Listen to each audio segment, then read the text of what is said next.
Hola jóvenes, mi nombre es Eleazar Sánchez y esta semana vamos a abocarnos a resolver la semana número 16 de filosofía, que es el tema de axiología.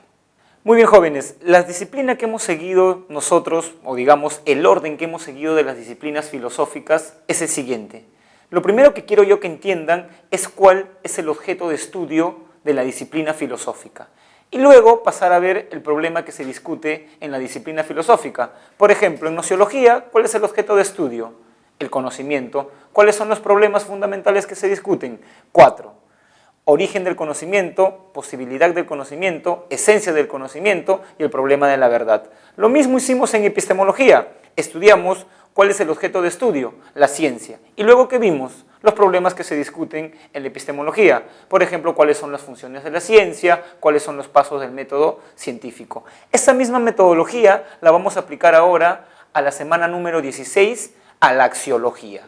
La axiología tiene como objeto de estudio el valor. Y precisamente la palabra axiología proviene de dos voces, axios, valor, y logos, estudio. Por ende, la axiología significa la teoría o estudio del conocimiento. Nosotros vamos a poner lo siguiente, o vamos a poner esto, en la pizarra.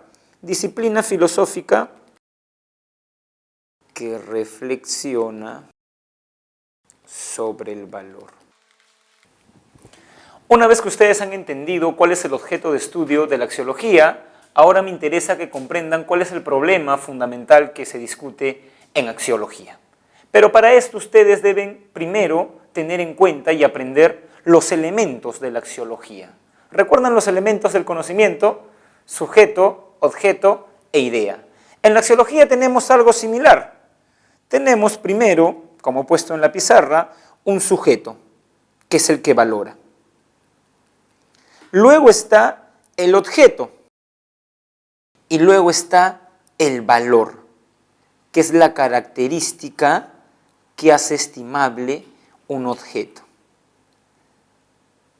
El detalle, jóvenes, radica en que el sujeto tiene dos maneras de relacionarse con los objetos.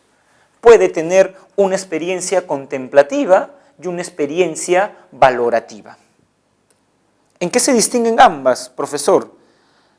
La experiencia contemplativa y la experiencia valorativa.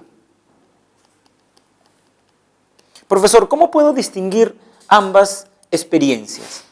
Se dice que en la experiencia contemplativa el sujeto es neutral. ¿Qué quiere decir que el sujeto sea neutral? Que el sujeto no está ni a favor ni en contra del objeto. En cambio, en la experiencia valorativa, el sujeto desarrolla una preferencia. Desarrolla una preferencia. Y en ese sentido, el sujeto está a favor o en contra. Lo que deben captar también, como lo he puesto en la pizarra, es que la experiencia contemplativa se expresa en un juicio de ser, o también conocido como juicio de existencia. En cambio, la experiencia valorativa se expresa en un juicio de valor. De nuevo, ustedes se preguntarán, profesor, ¿y cómo yo puedo distinguir el juicio de ser del juicio de valor? Y el criterio es que el juicio de ser, o en el juicio de ser, el enunciado es descriptivo. Describe un elemento de la realidad. En cambio, en el juicio de valor, el enunciado es estimativo. ¿Qué quiere decir eso? Que tú estimas el objeto. Para que esto quede claro, vamos a poner el siguiente ejemplo. Cuando ustedes ven una manzana y dicen lo siguiente, la manzana es roja. ¿Esto es un juicio de ser, de existencia, o un juicio de valor? Es un juicio de ser porque el sujeto no ha desarrollado una preferencia, es decir, es neutral y simplemente está captando el color de la manzana. La manzana es roja. Pero cuando alguien dice la manzana es deliciosa, ya desarrolló una preferencia, está a favor o en contra. Ya no está describiendo la manzana, sino que está valorando la manzana. Vamos a poner ese ejemplo en la pizarra. La manzana es deliciosa. Otro ejemplo, profesor. Vamos a poner el siguiente ejemplo. Ustedes pueden decir, el profesor de literatura, supongamos, es delgado. Cuando uno dice el profesor de literatura, de química, de filosofía, es delgado, ustedes están enunciando un juicio de ser o un juicio de valor. La pregunta es, ¿están describiendo o están valorando la realidad? Están describiendo. Simplemente, el profesor es delgado. No están ni a favor ni en contra. Son neutrales.